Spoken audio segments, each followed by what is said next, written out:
आप पूरा अवश्य सुनिएगा। प्रेम से बोलिए गणेश जी महाराज की जय हो। बहुत समय पहले की बात है। एक गांव में एक भाई बहन रहते थे। भाई बहुत गरीब था पर उसकी बहन पैसे वाली थी। जब बहन के ननद का विवाह था तब बहन ने ना तो अपने भाई को विवाह में आने का निमंत्रण दिया और ना ही कोई चिट्ठी भेजी। भाई को बाहर वालों से पता चला कि उसकी बहन के ननद का विवाह है। भाई ने अपने गांव वालों को बताया तब गांव वालों ने अपनी बहन से चुनरी, बिछिया और साड़ी जैसा जिनसे बन पड़ा कन्या के लिए दिया। भाई सारा सामान लेकर बहन के गांव पहुंचा। बहन के घर जाने पर बहन की देवरानी बोली, भाभी जी आपके भाई आए हैं। तो बहन ने पूछा, कैसे आए हैं और क्या पहना है? तब देवरानी ने कहा, पैदल आए हैं, फटी पगड़ी फटी धोती पहने हैं। तो बहन बोली, मेरे ससुर हवेली के सामने दुकान में बैठे हैं, मुझे शर्म आती है। भाई को बोलो पीछे के दरवाजे से आए। भाई के आते ही बहन ने भाई को एक कमरे में बंद कर बाहर से ताला लगा दिया। एक तरफ लड़की का विवाह हो रहा था, गाजे बाजे बज रहे थे, अतिथियों को भोजन कराया जा रहा था और दूसरी तरफ भाई को कोई भी पानी तक पूछने वाला नहीं था। तभी भांजे की बहू को दया आई और उसने दरवाजा खोल दिया। दरवाजा खुलते ही भाई वहां से भागा। 2 दिन के भूखे प्यासे रहने के कारण उसे चक्कर आने लगे। रास्ते में एक गणेश जी का मंदिर था। वहां जाकर वो गिर गया और रोते रोते गणेश भगवान को अपनी व्यथा सुनाई और बोला, हे गणेश जी महाराज, आज मेरी गरीबी के कारण से मेरी सगी बहन ने मुझे धिक्कार दिया। घर जाने पर मेरी पत्नी मेरे बच्चे जब पूछेंगे कि विवाह से क्या मिठाई लेकर आए हो तो मैं क्या जवाब दूंगा? तब गणेश जी को उस पर दया आ गई और गणेश जी भगवान बोले, मेरे बगीचे से ककड़ी और तरबूज तोड़कर ले जा। तब भाई ने ककड़ी तोड़कर झोला भर लिया और अपने घर गया। घर जाते ही बच्चों ने पूछा, पिताजी बुआ के यहाँ से हम लोगों के लिए क्या लाए हो? झोला खोलते ही छोटे तरबूज सोने के गेंद में बदल गए। बाकी तरबूज काटने से हीरे मोती निकले। पत्नी बोली, आप बहन के घर से इतना कुछ क्यों लाए? आपकी बहन ने हम लोगों को बहुत ज्यादा दे दिया है। भाई ने कुछ भी जवाब नहीं दिया। गणेश भगवान की कृपा से उनके दिन बदल गए। भाई का काम धंधा जोरों से चलने लगा। धीरे धीरे गहने कपड़े रहने के लिए मकान बन गए। पत्नी बोली, एक बार ननद जी को बुलाकर लाओ। तो भाई ने नए कपड़े, नए जूते पहनकर रथ में बैठकर बहन को लेने गया। देवरानी बोली, भाभी जी आपके भाई आए हैं। बहन ने पूछा, कैसे आए हैं और क्या पहना है? तब देवरानी बोली, रथ में बैठकर खूब ठाट बाट से आए हैं। बहन बोली, मेरे भाई को बोलो कि हवेली के सामने से आए, मेरे ससुर देवर जेठ देखेंगे। भाई का बहन ने खूब स्वागत सत्कार किया। भाई बोला, बहन मैं तुम्हें लेने आया हूं। तब बहन ने कहा, मुझे भी बहुत दिन हो गए हैं, चलो मैं चलती हूं। भाई बहन को लेकर अपने घर आया। भाई और उसकी पत्नी ने बहन का खूब आदर सत्कार किया। जो चीजें मांगी सब बनवा कर दिया।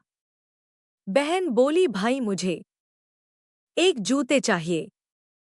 तब भाई ने मोची को बुलाया और कहा, मेरी बहन के लिए ऐसी जूती बनाओ जो मुंह से बोले। भाई ने बहन को बहुत सारा धन देकर विदा किया, पर अभी तक वह जूती नहीं आई थी। बहन रवाना होने लगी। तभी मोची जूतियां लेकर आया। बहन की जूती पहनते ही जूतियां बोली, निर्धन भाई की पैसे वाली बहन, गणेश जी का बगीचा नहीं होता तो आज क्या करती? बहन तब भाई की पत्नी से पूछने लगी, यह कहाँ से आवाज आ रही है? तभी भाई ने कहा, सुबह का समय है। कोई जीव जंतु बोल रहे होंगे। भाई ने घोड़ेगाड़ी को जल्दी जाने को कहा। बहन के जाते ही पत्नी जिद करके बैठ गई कि जूतियां क्या बोल रही थी। तब पति ने अपनी पूरी आपबीती सुनाई कि कैसे बहन ने मुझे 2 दिन भूखा रखा, कमरे में बंद कर दिया था।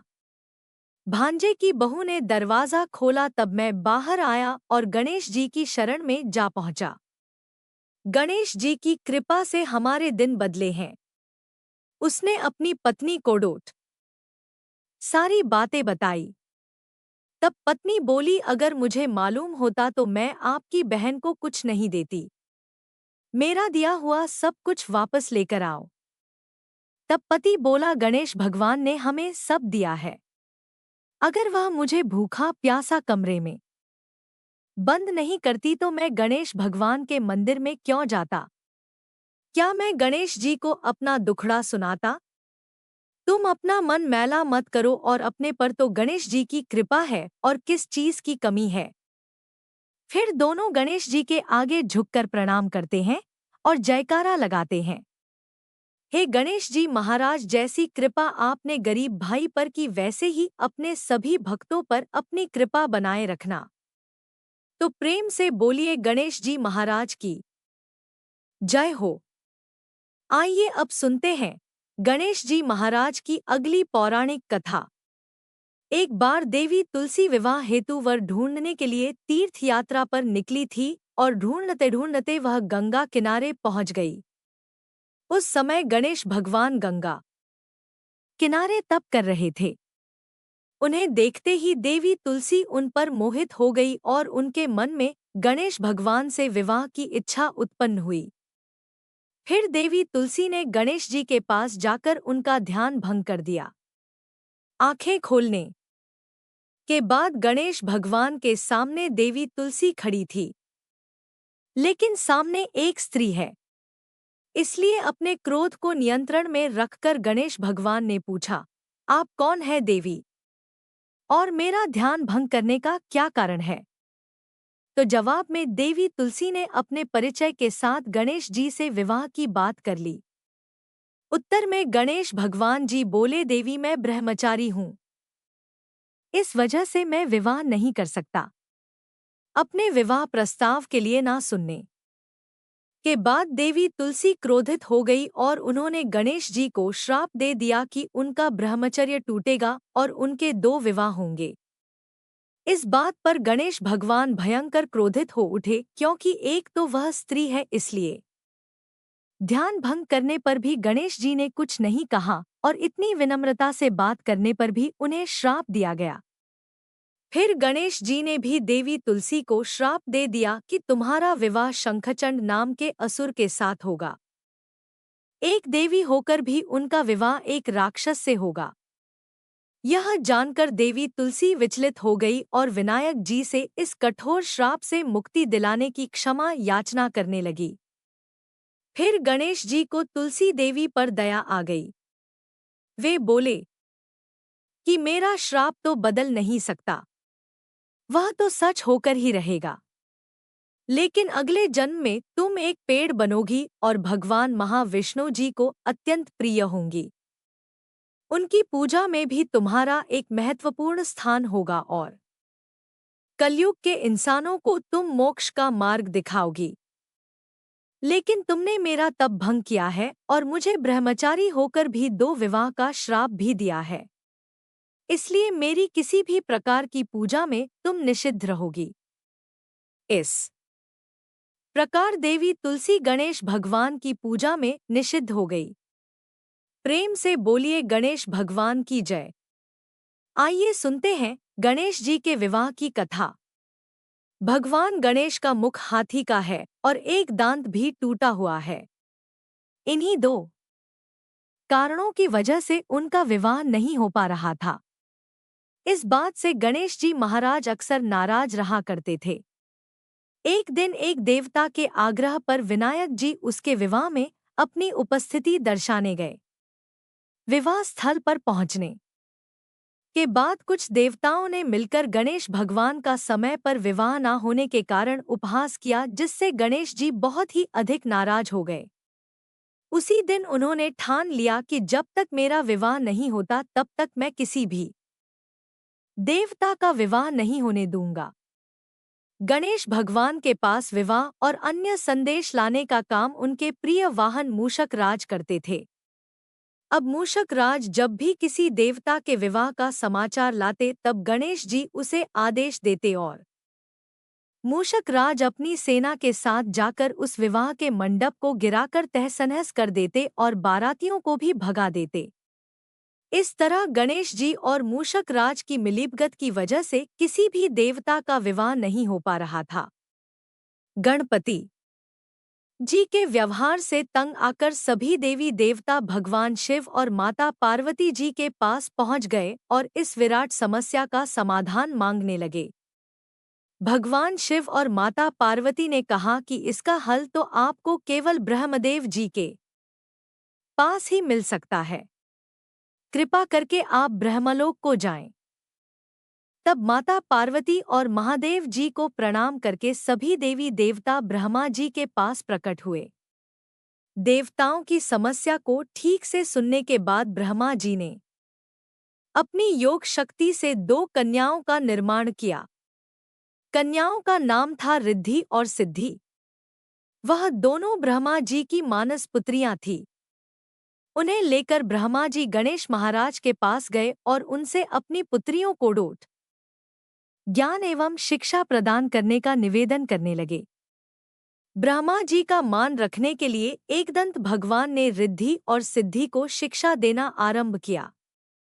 फिर उस दिन के बाद से जब भी मूषक राज किसी विवाह की खबर लेकर आते हैं, उस वक्त रिद्धि और सिद्धि गणेश जी को अपनी बातों में उलझा कर रखती थी। इस तरह गणेश जी का ध्यान किसी और विषय पर रहता और दूसरी तरफ देवताओं का विवाह संपन्न हो जाता। एक दिन बुद्धि के देवता भगवान गणेश जी को यह बात समझ आ गई, लेकिन उनके क्रोध में आने से पहले ही ब्रह्मदेव अपनी दोनों पुत्रियों के साथ वहां पर प्रकट हो गए। रिद्धि और सिद्धि को सामने देखते ही गणेश जी का क्रोध बढ़ने लगा, किंतु विनायक जी के मुख से कोई भी शब्द निकलने के पहले ही भगवान ब्रह्मदेव ने कहा, है गणेश जी, आपने स्वयं ही मेरी पुत्रियों को शिक्षा दी है और अब मुझे इन दोनों के विवाह योग्य कोई वर नहीं मिल रहा। मेरी आपसे विनती है कि आप ही रिद्धि और सिद्धि से विवाह करके मुझे धन्य कीजिए। परमपिता ब्रह्मदेव जी की शांत वाणी को सुनकर गणेश जी का क्रोध शांत हो गया और वे उस विवाह प्रस्ताव के लिए हंसी खुशी राजी हो गए। विवाह के बाद अपनी दोनों पत्नियों से उन्हें 2 पुत्र प्राप्त हुए, जिनका नाम रखा गया शुभ और लाभ। तो प्रेम से बोलिए भगवान गणेश जी की जय। आइए अब सुनते हैं धनेश्वरी सुख समृद्धि प्रदान करने वाली अन्नपूर्णा माता की कथा। प्राचीन काल की बात है, पुरुषोत्तमपुर नामक गांव में एक बहुत धर्मात्मा सेठ जी रहा करते थे। उनके 5 पुत्र और एक सबसे छोटी पुत्री थी। उसका नाम गौरी था। सेठ जी का भरा पूरा परिवार था। सेठ जी ने अपने सभी 5 पुत्रों का विवाह कर दिया था और जब छोटी बेटी गौरी विवाह के योग्य हुई तो उन्होंने उसका विवाह एक दूसरे नगर के अपने ही समान धनी परिवार में कर दिया। अब सेठ जी की पुत्री गौरी दुल्हन बनकर जिस घर में गई, वहां उसका पति अपने माता पिता का इकलौता पुत्र था। अब गौरी बड़ी ही प्रसन्नता पूर्वक अपने ससुराल में रहने लगी। गौरी बड़ी ही सदाचार, गुणवान तथा रूपवती थी। एक दिन की बात है, जब 1.25 महीना हो गया तब सास ने गौरी को रसोई संभालने के लिए दे दिया। रसोई की सारी बातें समझा दी। गौरी अपनी सासू माँ के पांव छूकर रसोई में प्रवेश करती है। तब सास ने कहा, बहू रोज सुबह जल्दी उठकर पूजा पाठ करके रसोई में प्रवेश करना, फिर खाना बनाना। रोटी बनाते समय पहली रोटी गाय को और अंतिम रोटी कुत्ते की बनाना मत भूलना। इस प्रकार सास ने गौरी को सब कुछ समझा दिया। गौरी 4 लोगों के लिए खाना बनाती है और खाना बनाकर अपने पूरे परिवार को खिलाती है। जब अंत में खुद खाने के लिए बैठती है तब वह देखती है कि उसके लिए तो रोटी बची ही नहीं। वह चावल, दाल और सब्जी खाकर पानी पी लेती है। अब जब शाम होती है तब गौरी ने सुबह से ज्यादा आटा लगाया और रोटी सब्जी बनाकर रख दी। जब रात्रि में सब लोग खा लेते हैं तो फिर से जब गौरी खाने के लिए बैठी रोटी का डब्बा खोलती है तो उसमें एक भी रोटी नहीं थी। यह देखकर उसे बड़ा ही आश्चर्य होता है कि उसने तो सुबह से भी ज्यादा आटा लगाया था लेकिन रोटियां बची ही नहीं। अब वह सिर्फ सब्जी खाकर पानी पीकर सो जाती है। अगले दिन फिर उसने कल से 2 गुना ज्यादा आटा लगाया और रोटियां बनाई लेकिन फिर से उसे रोटी नहीं मिली। सभी रोटियां खत्म हो गई थी। अब उस दिन भी आधे पेट खाना खाकर ही उसे रहना पड़ा।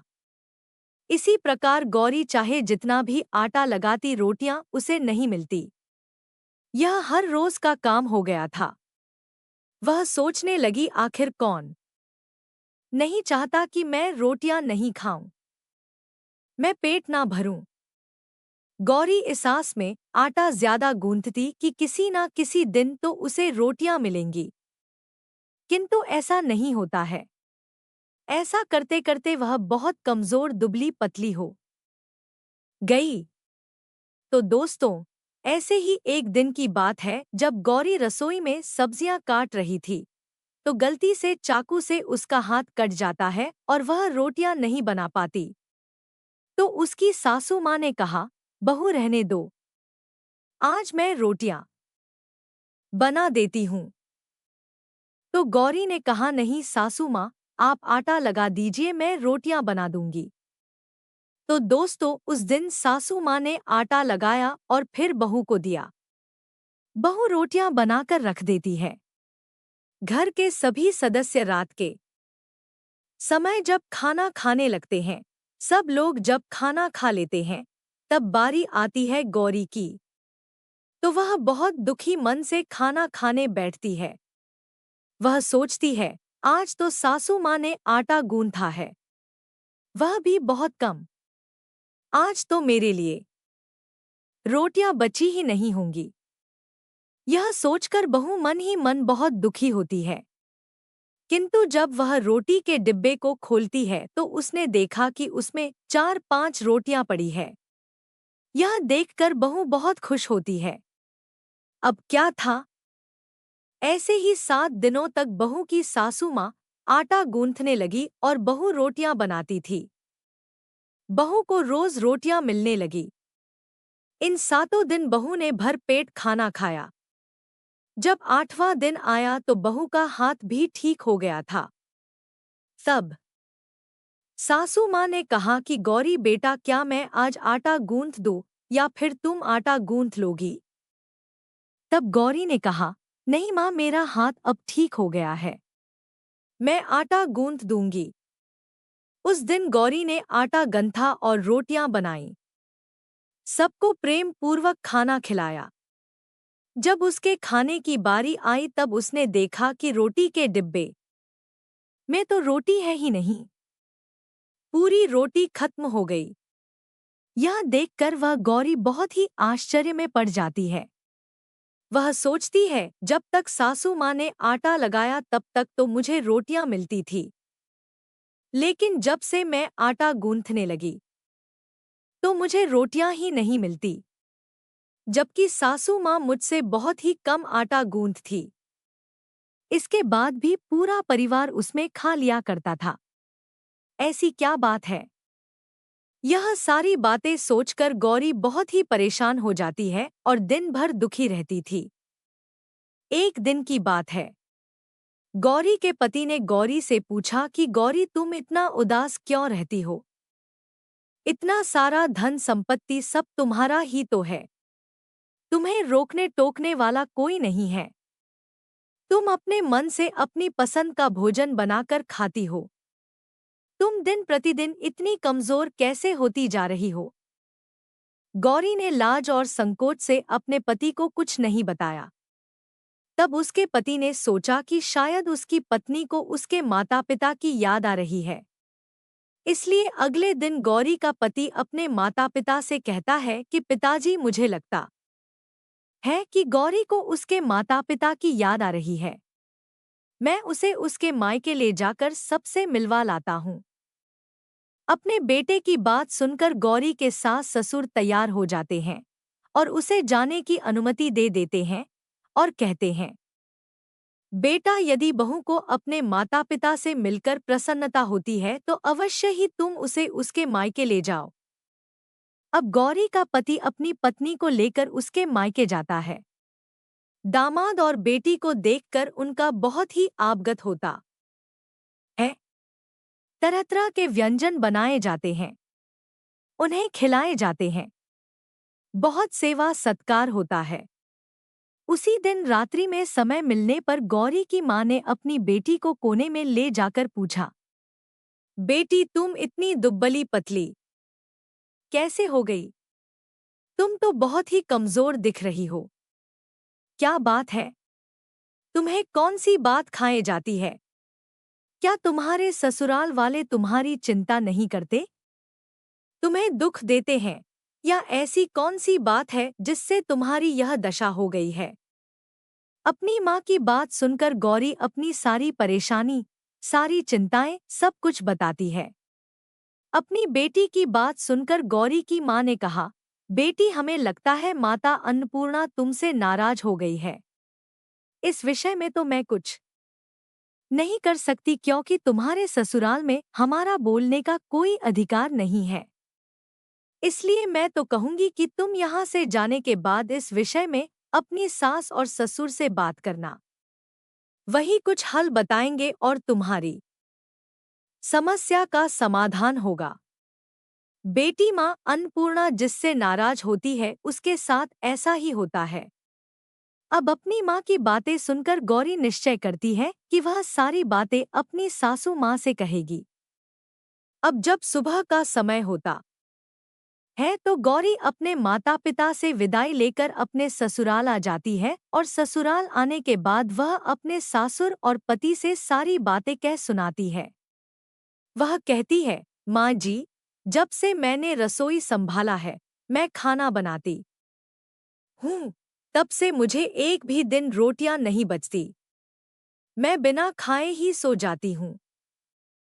किसी किसी दिन पानी पीकर ही सो जाती हूँ। किसी किसी दिन चावल सब्जी खाती हूँ। रोटी तो मुझे मिलती ही नहीं है।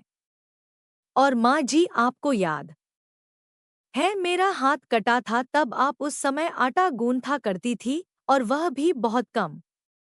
फिर भी मेरे लिए रोटियां बचा करती थी और मैं भर पेट खाना खाती थी। लेकिन अब जब मेरे हाथ का घाव ठीक हो गया तब से मैं फिर से आटा गूंथने लगी और रोटियां बनाने लगी। अब मेरे लिए फिर से रोटियां नहीं बचती। मैं आधे पेट ही खाना खाती हूँ। अपनी बहू की बातें सुनकर सास को सब कुछ समझ में आ गया। उसने कहा, बहू, यह शायद मेरी ही गलती है। मैंने तुम्हें सब कुछ बताया, सब कुछ सिखाया, लेकिन एक बात तो बताना भूल ही गई। ऐसा कहकर सास अपनी बहू का हाथ पकड़कर गौरी को रसोई में ले जाती है। एक परात में आटा निकालकर उस आटे को अच्छे से गूंथती है।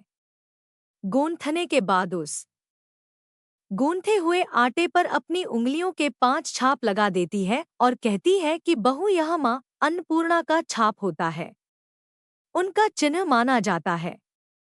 आटा लगाने के बाद कोई भी स्त्री इस तरह छाप लगाती है तो उसके घर में बरकत होती है। इसका अर्थ यह है कि माँ अन्नपूर्णा की कृपा सभी परिवार वालों पर बरसे और कोई भी सदस्य भूखे पेट ना सोए। बहू, मैं तुम्हें ऐसा बताना भूल गई। तुम आटा लगाते वक्त आटे पर अपनी 5 उंगलियों का छाप छोड़ देना और माँ अन्नपूर्णा तुम्हारे ऊपर अवश्य ही कृपा करेंगी। तुम कभी भी खाली भूखे पेट नहीं सोगी। यह बरकत का चिन्ह होता है। अब अपनी सासू माँ की बात सुनकर बहू हर रोज आटा गूंथती और फिर उस पर अपनी 5 उंगलियों की छाप छोड़ देती और फिर रोटियां बनाती। अब बहू को हर रोज रोटियां मिलने लगी।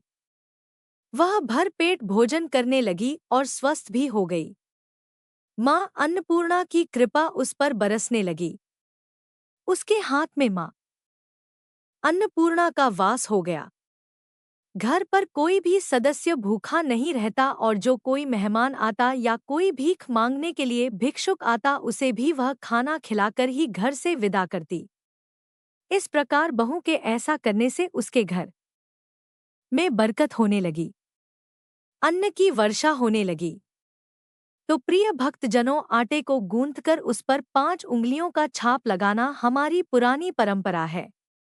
यह माता लक्ष्मी जी और माता अन्नपूर्णा का चिन्ह माना जाता है। ऐसा करने से माता अन्नपूर्णा सदा प्रसन्न रहती है और घर वालों पर अपनी कृपा दृष्टि बनाए रखती है। हमारे पूर्वजों से लेकर अब तक यह परंपरा चली आ रही है। सभी माताएं बहनें अपनी 5 उंगलियों की छाप आटे पर अवश्य ही लगाती हैं और मां अन्नपूर्णा से प्रार्थना करती है कि सबका पेट भरना, सबका कल्याण करना और घर में अन्न धन की वर्षा करना। तो प्रेम से बोलिए अन्नपूर्णा माता की जय। ओम नमः शिवाय। जय माता।